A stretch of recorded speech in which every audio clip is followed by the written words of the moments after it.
Taoiseach, you're a doctor, I'm not, but I understand that in medicine you don't put an emergency plan in place unless you have a medical recovery plan with it to come out of the emergency. So do we have a recovery plan?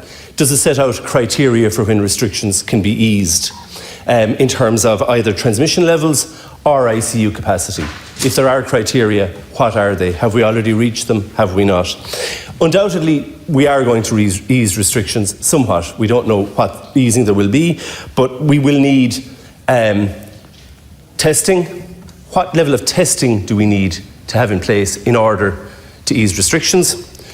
What level of contact tracing capacity do we have to have in place in order to ease restrictions? Will an app be part of that contact tracing capacity? Is an app being developed? If so, by whom is it being developed? And will that be open source coding so that persons can see what exactly is being developed and what that app can do, to whom can it give information, and what information about people is it processing? I have a lot of other questions, but I assume they'll be answered by way of written answers, and I'd leave time to answer the questions. Taoiseach, can you maybe respond to those questions? Yeah. And maybe if you want to, if you have a few minutes, absolutely. The others briefly. I know you're pressed for time. Absolutely, not just pressed for time, as I have to represent the country at European Council, which starts at 2:00, and I wouldn't like to leave the country unrepresented. But also, there is a 2-hour public health rule. As you know, we all become close contacts if we're in the same space for more than 2 hours. To answer Deputy McNamara's questions first, as he kindly left me time to do so, do we have a recovery plan? It is in development. We're developing it now. And that is the plan to allow us to unwind the restrictions that have been imposed on people.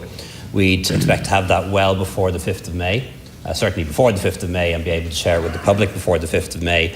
And we do very much welcome consultation with opposition parties if they wish to make submissions to that. And there is engagement with unions, employers, and different sectors of society as to how that can best be done.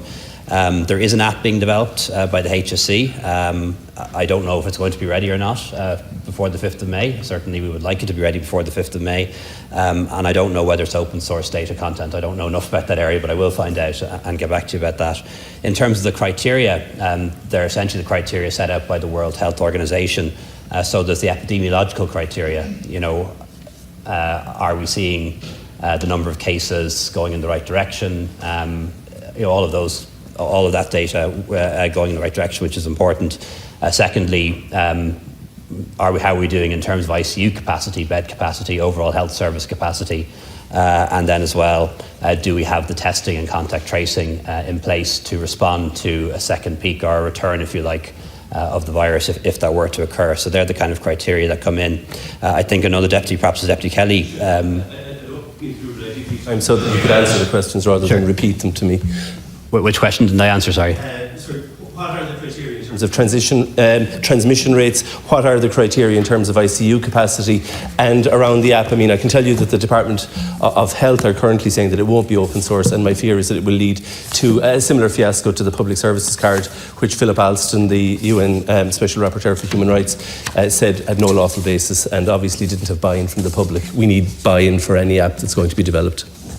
Okay, on the open source issue, I don't know. I'll check that out and come back to you. It's just not an area that I have particular expertise in. The criteria, we don't have exact numbers for these yet. You know, if there are going to be magic numbers, they aren't set yet.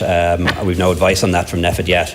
But they are the instance of transmission, including in relation to outbreaks in residential and other healthcare settings, ICU occupancy, which is an indicator of transmission in the community, public health capacity, that is having adequate testing and contact tracing in place. So they're the criteria. I may, in the time allowed, I'll try and touch on some of the other things that people mentioned.